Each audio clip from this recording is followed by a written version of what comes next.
I'm going to try a different recipe today. I have carrots and 2 carrots that are peeled, a pear, 2 oranges that are peeled, 1 apple, and then a whole sweet potato. And give it a shot because I don't have any celery. It's a very sweet drink, but on occasion I'll make it. It's pretty good.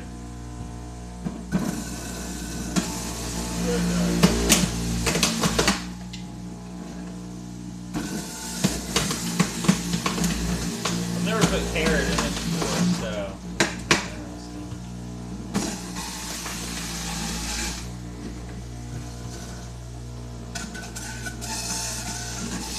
And sweet potato is really healthy and it makes it taste great. Actually, I learned that sweet potato is not not really even a potato. It's a, well, I don't know if potato's a root as well. It's actually a root. It's not a starch at all. Uh-oh. It's not a starch. So, I guess I gotta be smart about this.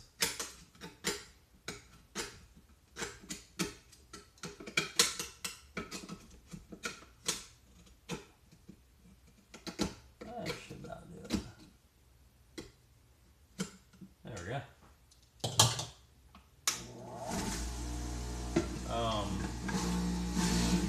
Yeah, but it's actually a root, so it doesn't have the same properties as like a regular potato. A lot of people worry about the starch.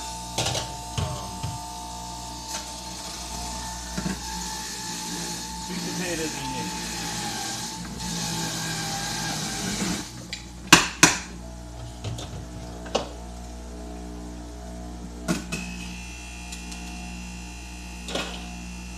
Alright, we'll give it a shot.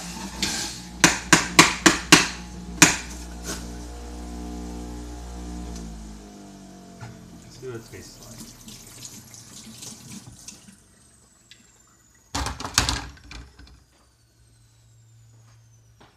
Poured in Old Murray. Alright. I have to get going. Let's see if it works then. Ooh. Alright.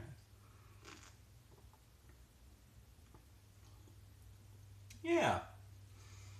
It was pretty good. Certainly different. Not as good as the one with the celery and all, but if you want kind of a sweet alternative to the greens and all, I'd say that'd be a good one. And I don't know if I've said this in any other videos, but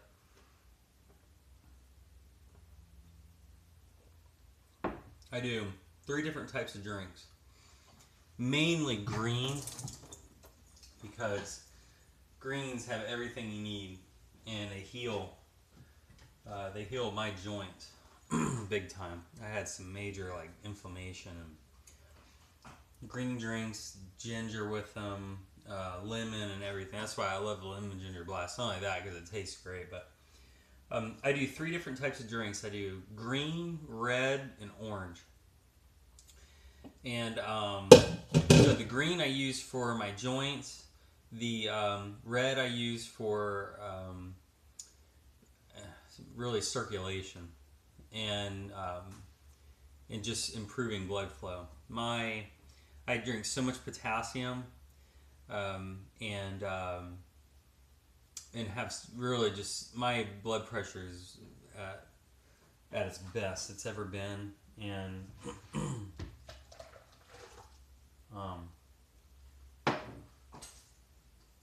really all because of raw foods. And I mean, a lot of people are, kind of interestingly enough, mainly just concerned with aesthetics. I'm not, but I mean, everybody wants to look good, but my goal is health. And when your goal is health and you do take just this whole influx of raw foods, it's a lot better because, you know, basically looking good oftentimes is a byproduct of health. In other words, just to kind of cut to the chase. So you have to be healthy, and then you'll look healthy. A lot of people, unfortunately, are just concerned with looks, and they want this concept of arbitrage. They want to lead this lifestyle of convenience and in temporary, or well, really it's an entire culture of immediacy that is just horrible, and it's like a pandemic in my generation in particular. I'm in my early 30s, and practically I'd say the vast majority of people my age and younger are really, really concerned with immediate effects of things. And actually, juicing is good because it does act immediately, and it acts very quickly, and you will lose weight, and you'll keep it off if you're consistent with it.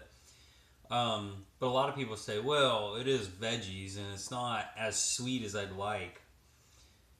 Yeah, well, the way I tell my wife and all these people is when you're eating something, record how you feel while you're eating it and afterwards. And what I mean by that is like an hour later.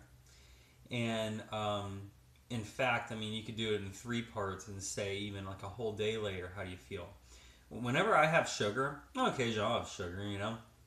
It's not a regular staple of my diet anymore. But I can immediately tell if I go out and have like a Coke or something, or even a donut, or I don't know, kind of rare, but when I have that stuff, I immediately tell my body because it hurts. My lower back hurts mainly, like almost immediately. My joints hurt. I get very kind of rigid, and I feel gross. So what's the purpose? Well, what is the real benefit of eating something that makes you feel like crap? Because it tastes good in the moment, that you immediately regret because you feel horrible? So it's taking this shift from this immediate gratification to something more long term. I'm essentially cheating death by drinking these kinds of drinks. I know this is particularly, a little bit sweeter than usual, but you know what? I'd rather have this any day. It has carrots and oranges and pears and apples in it, and sweet potato. So what? It's a lot better than drinking, a Coke every morning. People trick themselves into anything. Oh, I'm drinking Diet Coke. That's nice. Maybe you can drink Diet Cyanide. Would it make it any better? No, I'm not saying that Coke is like cyanide. Well, I'm drawing a parallel between the two and saying that just because something is a filtered version of something that's bad doesn't make it good. So, the amount of turmoil that you have, the cost associated with eating for immediate gratification, it far outweighs any kind of temporary benefit that you get for your taste buds, essentially. And what it comes down to is an addiction. People are addicted to sugar. I can have sugar on occasion, but I'm not addicted to it. Not anymore. I was. And it was killing me. I was 30 years old, and I regularly told my family, I feel like I'm an old man. I feel like I can't do anything. And I have always been very strong, and I've always been very active. And that's what I learned. No matter how active you are, no matter how strong you are, and how good of genes that you have, and I have excellent genes, if you don't eat properly, you are just eliminating any kind of chance of long-term health. And nature will win. It's essentially your body is being overcome with these toxins, and you're killing yourself. Without veggies and without fruits, without raw foods, nuts and seeds, I would be in the same position I was in. And one of the jobs that I have is very physical. And I actually got to a point where I couldn't even lift something with my arms because my joints hurt so bad. And I restructured everything. And I thought, what made me feel good was when I juiced beets and carrots one day and apples. So I just started and I felt amazing. And you lose like 5 pounds immediately within the first week, maybe 2. And so it's like, maybe this is good. I feel better with this. And again, I go a lot with how I feel about things, how it makes me feel inside. I'm not concerned with the aesthetics of having any kind of rippling 6-pack or anything like that. I know how to get that, and it's just not my goal. I don't want to have 6% body fat. I'm not a competitive bodybuilder or anything like that. The good thing is now I have complete control over myself, my cravings, and therefore I can curb my behavior and decide what I want to eat when I want to. When you embrace your free will, you also embrace the responsibility of your behavior. And a lot of people, it's this sick idea that's infiltrated my entire generation that you can actually, what's the best way to put it?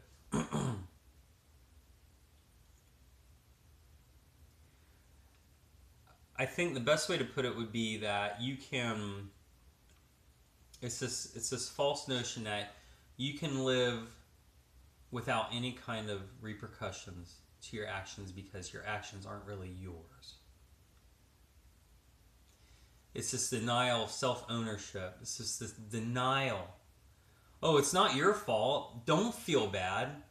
It's someone else's fault. Just take this medicine. It'll make you feel better. Because it's not your fault. Paradoxically, it's someone else's fault. I say paradoxically because if we don't have control over our behavior, then nobody else does. So they can't be to blame. Right? All things being equal. So it's a silly proposition that you don't have control over yourself. That you don't have to be responsible for your behavior. And if you fight nature, nature will always win. You either work alongside nature and succeed, and you cheat death as long as you can, or you die being stubborn, being rigid, and being set in this whole world of delusion. Taking medicine, eating tons of sugar, clinging to your lifestyle because you think it's comfortable. Oh, this is all I know, so I'm going to cling to it. For what? To stay sick? I was sick recently for the first time in probably 3 years. I hardly ever get sick. On occasion I do. And when I do, I get rid of that freaking thing as quickly as I can. So embrace free will, embrace self-ownership. You own yourself, and you own your behavior and the repercussions for your behavior. And the intentions absolutely do matter. And don't believe anybody that tells you that it's not your fault. Or how dare you're selfish and you try and reap the benefits of what you did. It's taking the power away from the individual that all these people want to do. And you know what? It's easy. It's very easy to give into it. But it's the hardest life you will ever lead is trying to trick yourself. So don't trick yourself. And just, it's easy. So, alright, that's all.